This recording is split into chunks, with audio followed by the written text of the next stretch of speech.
ಯಾವನವನು rowdy? ಯಾವನವನು rowdy? ನಾನು ಬೇಕು ಅಂದ್ರೆ ನಾನು ಮಾಫಿಯಾ ಕೊಡ್ತಾ ಇದ್ದೆ, ಆದ್ರೆ ಈ ದೇಶ ಉಳಿಸಬೇಕು ಅಂತ ತೀರ್ಮಾನ ತೆಗೆದುಕೊಂಡು ನಿಂತಿರುವಂತವರು ಗಾಂಧಿ ಮತ್ತೆ ನ್ಯಾಯವನ್ನ, ಗಾಂಧಿ ಕೊಟ್ಟಂತ ಅಹಿಂಸಾ ಮಾರ್ಗದಲ್ಲಿ ಈ ದೇಶವನ್ನು ಮುನ್ನಡೆಸಬೇಕು ಅನ್ನುವಂತ. ವೀಕ್ಷಕರ ನಮಸ್ಕಾರ, ನಾನು ನಿಮ್ಮ ರಾಕೇಶ್ ಶಾರುಂಡಿ. KRS ಪಕ್ಷದ ರಾಜ್ಯ ಕಾರ್ಯಾಧ್ಯಕ್ಷರಾಗಿರೋ HS ಲಿಂಗೇಗೌಡರು ಸೇರಿದಂತೆ ಪಕ್ಷದ ಸದಸ್ಯರಾಗಿರೋ ಕುಯಿ ಮೂಸಾ ಶರೀಫ್ ಅವರು ಗುಜರಾತಿನ ಭರೂಚ್ನಲ್ಲಿ ರಸ್ತೆ ಅಪಘಾತದಲ್ಲಿ ಉಸಿರು ಚೆಲ್ಲಿದ್ದಾರೆ. ವಿಪರ್ಯಾಸ ಅಂದರೆ ಯಾವೊಂದು ಮಾಧ್ಯಮಗಳು ಇದರ ಬಗ್ಗೆ ಹೆಚ್ಚು ಚರ್ಚೆ ಆಗಲಿ ಸುದ್ದಿಯನ್ನಾಗಲಿ ಮಾಡಲಿಕ್ಕೆ ಉತ್ಸಾಹ ತೋರಿಸದೇ ಇರೋದು. ಅದಕ್ಕೆ ಅನೇಕ ಕಾರಣಗಳು ಕೂಡ ಇರ್ಬೋದು, ಅದನ್ನು ಇಲ್ಲಿ ಚರ್ಚೆ ಮಾಡಲಿಕ್ಕೆ ಹೋಗೋದಿಲ್ಲ.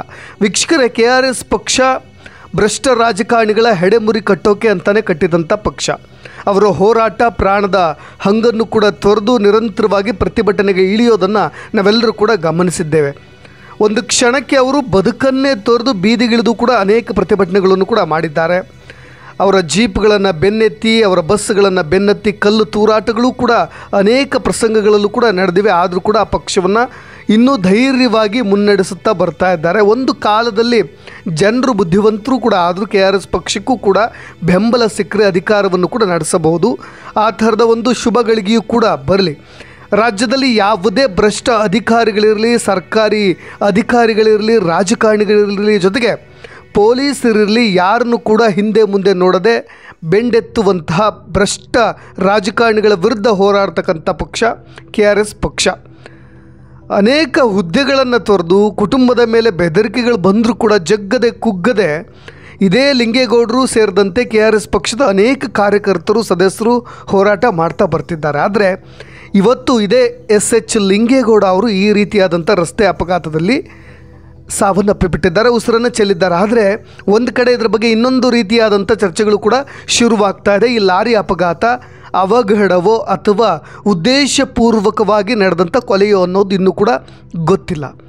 ಆದರೆ ಅನೇಕರು ಈ ಅಪಘಾತವನ್ನು ಉದ್ದೇಶಪೂರ್ವಕವಾಗಿಯೇ ಮಾಡಲಾಗಿದೆ ಅಂತ ಇದ್ದಾರೆ.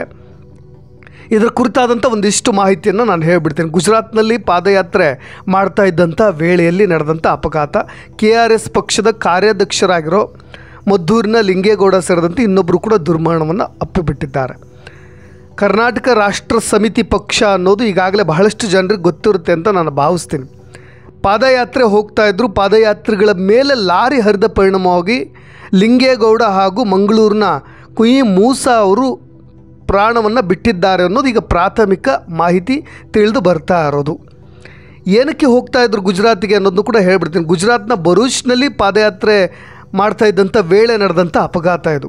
ಅಂದರೆ ಕರ್ನಾಟಕದಲ್ಲಿ ಸೇರಿದಂತೆ ಇಡೀ ರಾಷ್ಟ್ರದಲ್ಲಿ ಅನೇಕ ಅತ್ಯಾಚಾರ ಪ್ರಕರಣಗಳು ನಡೀತಾ ಇದ್ದಾವೆ. ಅವನ್ನೆಲ್ಲವನ್ನು ಕೂಡ ನಿಲ್ಲಿಸಬೇಕು, ಅವಕ್ಕೆ ಅಂತ್ಯ ಆಡಬೇಕು ಅನ್ನೋ ನಿಟ್ಟಿನಲ್ಲಿ ಒಂದು ಕಠಿಣ ಕಾನೂನು ಕ್ರಮ ತೆಗೆದುಕೊಳ್ಳುವಂಥ ಕಾನೂನು ಬರಬೇಕು, ಶೀಘ್ರ ವಿಚಾರಣೆ ಆಗಬೇಕು, ಗರಿಷ್ಠ ಶಿಕ್ಷೆಯ ಖಾತ್ರಿ ಆಗಬೇಕು ಅನ್ನೋದಕ್ಕೆ ಒಂದು ಒತ್ತಾಯಪೂರ್ವಕವಾಗಿ ರಾಷ್ಟ್ರಪತಿಗಳಿಗೆ ಮತ್ತು ಪ್ರಧಾನಿಗೆ ನೇರವಾಗಿ ಮನವಿಯನ್ನು ಸಲ್ಲಿಸೋ ಉದ್ದೇಶಕ್ಕೋಸ್ಕರ ಮಂಗಳೂರಿನ ಒಂದಿಷ್ಟು ಸಾಹಸಿಗಳೊಂದಿಗೆ ಮಂಗಳೂರಿನಿಂದ ಹೊಸದಿಲ್ಲಿಗೆ ಪಾದಯಾತ್ರೆಯನ್ನು ಕೈಗೊಂಡಿದ್ದರು.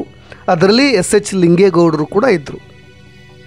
ಆದರೆ ದುರದೃಷ್ಟವಶಾತ್ ಸೂರತ್ ಸಮೀಪ ಭರೂಚ್ ನಗರದ ಬಳಿ ಒಂದು ಹೆದ್ದಾರಿಯ ಪಕ್ಕದಲ್ಲಿ ನಡೆದುಕೊಂಡು ಹೋಗೋ ಸಮಯದಲ್ಲಿ ಲಿಂಗೇಗೌಡ ಮತ್ತು ಮಂಗಳೂರಿನ ಕುನ್ನಿ ಮೂಸಾ ಜೊತೆಗೆ ಇತರ ಪಾದಯಾತ್ರಿಗಳ ಮೇಲೆ ನೇರವಾಗಿ ಬಂದು ಲಾರಿ ಹರಿದು ಬಿಡುತ್ತೆ. ಆ ಲಾರಿ ಅಪಘಾತಕ್ಕೆ ಯಾವುದೇ ಒಂದು ಕಾರಣಗಳು ಕೂಡ ಇನ್ನೂ ಸಿಕ್ಕಿಲ್ಲ.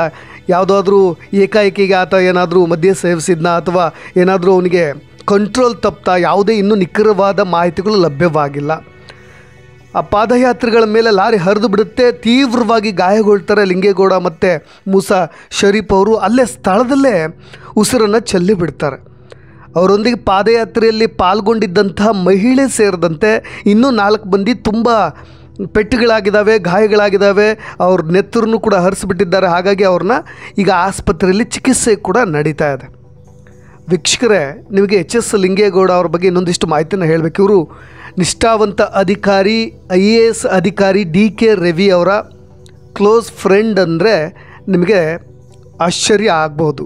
ಅದ್ರ ಕುರಿತಾಗಿಯೂ ಕೂಡ ಇದೇ DK ರವಿ ಅವರ ಸಂಬಂಧವಾಗಿ ಹೋರಾಟ ಮಾಡಿದ್ದಕ್ಕೂ ಕೂಡ ಇವರು ಕೆಲಸವನ್ನು ಬಿಡಬೇಕಾಗೂ ಕೂಡ ಬರುತ್ತೆ. ಜೊತೆಗೆ ಒಂದಿಷ್ಟು ಅನ್ಯಾಯಗಳ ವಿರುದ್ಧ ಸೆಟೆದದ್ದಕ್ಕೂ ಕೂಡ ಇವರು ಸರ್ಕಾರಿ ಹುದ್ದೆಯನ್ನು ಕೂಡ ಬಿಡಬೇಕಾದಂಥ ಸಂದರ್ಭವೂ ಕೂಡ ಬರ್ತಾ. ಅದ್ರ ಬಗ್ಗೆ ಒಂದಿಷ್ಟು ಮಾಹಿತಿಯನ್ನು ಹೇಳಲೇಬೇಕು ನಾನು. ಮಂಡ್ಯ ಜಿಲ್ಲೆ ಮದ್ದೂರು ತಾಲೂಕಿನ ಸೋಂಪುರ ಗ್ರಾಮದ ಲಿಂಗೇಗೌಡ ಅವರು ಅಬಕಾರಿ ಇನ್ಸ್ಪೆಕ್ಟರ್ ಆಗಿ ಸರ್ಕಾರಿ ಉದ್ಯೋಗ ಮಾಡಿದವರು.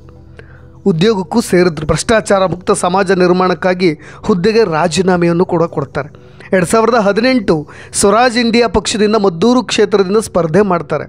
2019ರಲ್ಲೂ ಕೂಡ ಮಂಡ್ಯ ಲೋಕಸಭಾ ಕ್ಷೇತ್ರದಿಂದ ಸ್ವತಂತ್ರವಾಗಿ ಇಂಡಿಪೆಂಡೆಂಟ್ ಅಭ್ಯರ್ಥಿಯಾಗಿ ಕೂಡ ಕಣಕ್ಕಿಳಿತಾರೆ. 2019ರಲ್ಲಿ KRS ಪಕ್ಷ ಸೇರ್ತಾರೆ. ಇಬ್ಬರು ಅವರಿಗೆ ಒಬ್ಬ ಪತ್ನಿ ಮತ್ತು ಇಬ್ಬರು ಪುತ್ರಿಯರಿದ್ದಾರೆ. ನಾನು ಆರಂಭದಲ್ಲಿ DK ರವಿ ಅವರ ಫ್ರೆಂಡ್ ಅಂತ ಹೇಳಿದೆ. ಜೊತೆಗೆ ಯಾಕೆ ಕೆಲಸವನ್ನು ಬಿಡಬೇಕಾಗಿ ಬಂತು ಅಂತಲೂ ಕೂಡ ಹೇಳ್ತೀನಿ. ಮಂಡ್ಯದ ಮದ್ದೂರು ಭಾಗದವರು ಅಂತ ಹೇಳಿದ್ರೆ ಕೃಷಿ ಕುಟುಂಬ. ಜೊತೆಗೆ ಇವರಿಗೆ ಭಾಳಷ್ಟು ಪ್ರೇರೇಪಣೆ ಹೊಂದಿದ್ದು ಅಂದರೆ ಬಸವಣ್ಣ, ಗಾಂಧಿ, ಅಂಬೇಡ್ಕರ್ ಇವರೆಲ್ಲರ ಪುಸ್ತಕಗಳನ್ನು ಓದಿ ಒಂದಿಷ್ಟು ಸ್ಫೂರ್ತಿಯನ್ನು ಪಡೆದವರು. ನಾವಿರ್ತಕ್ಕಂಥ ವ್ಯವಸ್ಥೆ ಎಂಥ ಕೆಟ್ಟ ರೀತಿಯಲ್ಲಿದೆ ಅನ್ನೋದನ್ನು ನಾನು ಮತ್ತೊಮ್ಮೆ ನಿಮಗೆ ಅರ್ಥ ಮಾಡಿಸೋ ಅಗತ್ಯವೇ ಇಲ್ಲ. ಅದೆಲ್ಲದರ ಅರಿವು ಕೂಡ ನನ್ನೆಲ್ಲ ವೀಕ್ಷಕರಿಗೂ ಇದೆ ಅಂತ ಹೇಳಿ ನಾನು ಭಾವಿಸ್ತೀನಿ. ಇವರು ಅಬಕಾರಿ ಇನ್ಸ್ಪೆಕ್ಟರ್ ಆಗಿ ಅನೇಕ ಕನಸುಗಳನ್ನು ಹೊತ್ತು ಭ್ರಷ್ಟಾಚಾರ ಮುಕ್ತವನ್ನಾಗಿ ಮಾಡಬೇಕು, ನಿಷ್ಠಾವಂತ ಜೊತೆಗೆ ಭಾಳಷ್ಟು ನ್ಯಾಯಯುತವಾದಂಥ ಆಡಳಿತವನ್ನು ನಡೆಸಬೇಕು, ನಾನು ಇರ್ತಕ್ಕಂಥ ಹುದ್ದೆಯಲ್ಲಿ ಪ್ರಾಮಾಣಿಕನಾಗಿರಬೇಕು ಅನ್ನೋದಷ್ಟೇ ಉದ್ದೇಶವಿತ್ತು.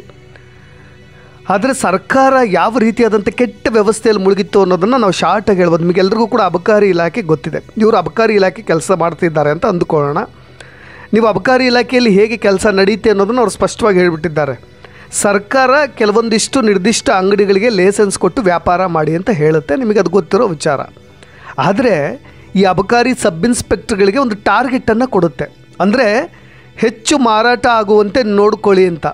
ಆಗ ಏನು ಮಾಡಬೇಕು, ಲೈಸೆನ್ಸ್ ಕೊಟ್ಟಿರೋ ಅಂಗಡಿಗಳಿಗೆ ನಿರ್ದಿಷ್ಟವಾಗಿ ಇಷ್ಟೇ ಪ್ರಮಾಣದ ವ್ಯಾಪಾರ ನಡೀತಾ ಇರುತ್ತೆ.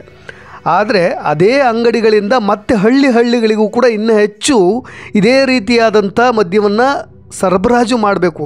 ಪ್ರತಿ ಹಳ್ಳಿಗಳಲ್ಲೂ ಕೂಡ ಇದನ್ನು ಮಾರಾಟ ಮಾಡುವಂತೆ ನೋಡಿಕೊಳ್ಬೇಕು.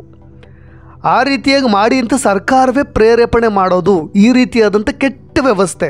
ಜೊತೆಗೆ ಹಳ್ಳಿಗಳಿಂದ ಅದೇ ಹೆಣ್ಣುಮಕ್ಕಳು ಬಂದು ಮತ್ತೆ ಕಂಪ್ಲೇಂಟನ್ನು ತೆಗೆದುಕೊಂಡು ಬರೋದು, ನಮ್ಮ ಹಳ್ಳಿಗಳಲ್ಲಿ ಈ ಥರ ವ್ಯಾಪಾರ ನಡೀತಾ ಇದೆ, ದಯವಿಟ್ಟು ಏನಾದರೂ ಮಾಡಿ, ನೀವು ಅಬಕಾರಿ ಇಲಾಖೆಯಲ್ಲಿದ್ದೀರಾ ಅಂತ. ಈ ಕೆಟ್ಟ ವ್ಯವಸ್ಥೆಯಲ್ಲಿ ಕೆಟ್ಟ ರೀತಿಯಾದಂಥ ಸರ್ಕಾರವನ್ನು ನಡೆಸೋದು, ಜೊತೆಗೆ ಆಡಳಿತವನ್ನು ನಡೆಸೋದು ಇವರೇ. ಜೊತೆಗೆ ಅವರು ಅನುಕಂಪದ ರೀತಿಯಲ್ಲಿ ಓಕೆ ಇದನ್ನೆಲ್ಲವನ್ನು ಸರಿ ಮಾಡೋಣ, ಅವ್ರನ್ನ ಹಿಡಿಯೋಣ ಅಂತ ಹೇಳೋರು ಇವರೇ. ಜೊತೆಗೆ ಮತ್ತೆ ಈ ರೀತಿಯಾಗಿ ನೀವು ಮಾರಾಟ ಮಾಡಿ ಅಂತೇಳಿ ಅವ್ರನ್ನೇ ಬೇಕಂತಲೇ ಹಿಡಿದು ಅವರಿಂದ ಹಣವನ್ನು ಕೂಡ ಕಬಳಿಸೋರು ಇವರು. ಈ ರೀತಿಯಾದಂಥ ಕೆಟ್ಟ ವ್ಯವಸ್ಥೆಯಿಂದ ಹೊರ ಬರಲಿಕ್ಕೆ ಅಂತಲೇ ಈ ಥರದ ನಿರ್ಧಾರವನ್ನು ತೆಗೆದುಕೊಳ್ತಾರೆ ಇದೆ ಅವರು. ಜೊತೆಗೆ ಹಳ್ಳಿಗಳಲ್ಲೂ ಕೂಡ ಈ ರೀತಿಯಾಗಿ ವ್ಯಾಪಾರ ಮಾಡ್ತಾ ಇದ್ದಿದ್ದನ್ನು ನಿಷೇಧ ಮಾಡಬೇಕು ಅನ್ನೋದೊಂದು ಕನಸಿತ್ತು. ಅದಕ್ಕೋಸ್ಕರವಾಗಿ ಬಸವ ಕಲ್ಯಾಣದಿಂದ ಬೆಂಗಳೂರಿನವರೆಗೂ ಕೂಡ ಪಾದಯಾತ್ರೆ ಮಾಡ್ತಾರೆ. 43 ದಿನಗಳ ಕಾಲ ಮದ್ಯ ನಿಷೇಧ ಮಾಡಬೇಕು ಅಂತ ಹೇಳಿ. ಹಾಗೆ ಕೆಲಸದಿಂದ ಸಸ್ಪೆನ್ಷನ್ ಆರ್ಡ್ರು ಕೂಡ ಬಂದಿತ್ತಂತೆ, ನೀವು ನಮ್ಮ ಮಾತನ್ನು ಕೇಳದೆ ಹೋದ್ರಿ ಅಂತ. ಜೊತೆಗೆ ಅದ್ರ ಜೊತೆಗೆ ಅವರಿಗೆ DK ರವಿ ಅವರ ಸಾವಿನ ಸುದ್ದಿ ಇದೆಯಲ್ಲ, ಅದು CBI ತನಿಖೆ ಆಗಬೇಕು ಅಂತ ಹೋರಾಟ ಕೇಳಿತಾರೆ. ಬಹಳಷ್ಟು ಒತ್ತಡವನ್ನು ಹೇರ್ತಾರೆ ಸರ್ಕಾರದ ಮೇಲೆ. ಈ ರೀತಿಯಾಗಿ ಅವ್ರದ್ದು ಏನೋ ಬಹಳಷ್ಟು ಉದ್ದೇಶಪೂರ್ವಕವಾಗಿ ಅವ್ರದ್ದು ಆತ್ಮಹತ್ಯೆ ಅಲ್ಲ, ಬೇರೆ ರೀತಿಯಾದಂಥ ಪ್ರಕರಣವೇ ಇದೆ ಅಂತ ಹೇಳಿ CBI ತನಿಖೆ ಆಗಬೇಕು ಅಂತ ಹೋರಾಟ ಕೇಳ್ತಾರೆ. ಅದು ಕೂಡ ಅಧಿಕಾರದಲ್ಲಿ ಇದ್ದಾಗಲೇ. ಸರ್ಕಾರವೇ ಇವರಿಗೆ ನಾನು ಮಾನಸಿಕ ಅಸ್ವಸ್ಥತೆಯಿಂದ ಈ ರೀತಿಯ ನಡವಳಿಕೆಯಿಂದ ಈ ರೀತಿಯಾಗಿ ಆಗ್ರಹಿಸಿದೆ ಅಂತ ನೀನೇ ಒಂದು ಲೆಟ್ರಲ್ಲಿ ಬರ್ಕೊಡು ಅಂತ ಹೇಳಿ ಪ್ರೆಸರನ್ನು ಹಾಕುತ್ತೆ ಅವರಿಗೆ. ಆಗ ಈ ಕೆಟ್ಟ ಸರ್ಕಾರದಲ್ಲಿ ನಾನು ಇರೋದು ಬೇಡ ಅಂತ ಹೇಳಿ ಮನೆಯವ್ರನ್ನೆಲ್ಲ ಕನ್ವಿನ್ಸ್ ಮಾಡಿ, ಇವ್ರ ಮನೆಯವರು ಟೀಚರ್ ಕೂಡ ಅವ್ರನ್ನ ಕನ್ವಿನ್ಸ್ ಮಾಡಿ ಅದ್ರ ಮುಖಾಂತರ ಕೆಲಸಕ್ಕೆ ರಿಸೈನ್ ಕೂಡ ಮಾಡಿ, ನೇರವಾಗಿ ಹೇಳಿ ನಾನು ಕೆಲಸ ಬಿಟ್ಟಿದ್ದೀನಿ, ನೀವು ಸಸ್ಪೆನ್ಷನ್ ಏನಾದರೂ ಕೊಟ್ಕೊಳ್ಳಿ, ಏನಾದರೂ ಕೊಟ್ಕೊಳ್ಳಿ ಅಂತ ಹೇಳಿ ಕೆಲಸ ಬಿಟ್ಟು ಇದೇ KRS ಪಕ್ಷದಲ್ಲಿ ತೊಡಗಿಸಿಕೊಂಡವರು ಇವತ್ತು ಈ ರೀತಿಯಾದಂಥ ದುರಂತದಲ್ಲಿ ನಮ್ಮನ್ನೆಲ್ಲ ಬಿಟ್ಟು ಇಹಲೋಕವನ್ನು ತ್ಯಜಿಸಿಬಿಟ್ಟಿದ್ದಾರೆ, ಭಾರತ ಲೋಕಕ್ಕೆ ತ್ಯಜಿಸಿಬಿಟ್ಟಿದ್ದಾರೆ. ಅವರಿಗೆ ನಾವೆಲ್ಲರೂ ಕೂಡ ಭಾವಪೂರ್ಣ ಶ್ರದ್ಧಾಂಜಲಿಯನ್ನು ಅರ್ಪಿಸ್ತಾ, ಜನರು ಜಾಣರಾಗಬೇಕು, ನಾವೆಲ್ಲರೂ ಕೂಡ ಜಾಣರಾಗಬೇಕು, ನಮ್ಮ ಸುತ್ತಮುತ್ತ ನಮ್ಮ ನಾಯಕರು ಹೇಗಿದ್ದಾರೆ ಅನ್ನೋದನ್ನ ಅರ್ಥ ಮಾಡ್ಕೊಳ್ಬೇಕು. ಒಂದು ಒಳ್ಳೆಯ ಪಕ್ಷಕ್ಕೆ ಅಧಿಕಾರವನ್ನು ಕೊಟ್ಟು ನೋಡಬೇಕು. ಈ ವ್ಯಕ್ತಿಯು ಕೂಡ ಅಷ್ಟೇ ಪ್ರಾಮಾಣಿಕರಾಗಿದ್ದರು. ಇವರ ಸಾವಿಗೆ ಅನೇಕ ನಿಗೂಢ ಕಾರಣಗಳಿರ್ಬೋದು, ಅದು ಸದ್ಯದಲ್ಲೇ ಹೊರಗೆ ಬರಲಿ ಅಂತ ನಾನು ಕೂಡ ಭಾವಿಸ್ತಾ ಇನ್ನಷ್ಟು ವಿಷಯಗಳೊಂದಿಗೆ ಮತ್ತೆ ಬರ್ತೀನಿ. ನಿಮ್ಮ ಅಭಿಪ್ರಾಯವನ್ನು ಕೂಡ ಕಮೆಂಟ್ ಬಾಕ್ಸ್ನಲ್ಲಿ ತಿಳಿಸಿ ಅಂತ ಹೇಳ್ತಾ ನಾನು ರಾಕೇಶ್ ಆರುಂಡಿ. ಧನ್ಯವಾದ.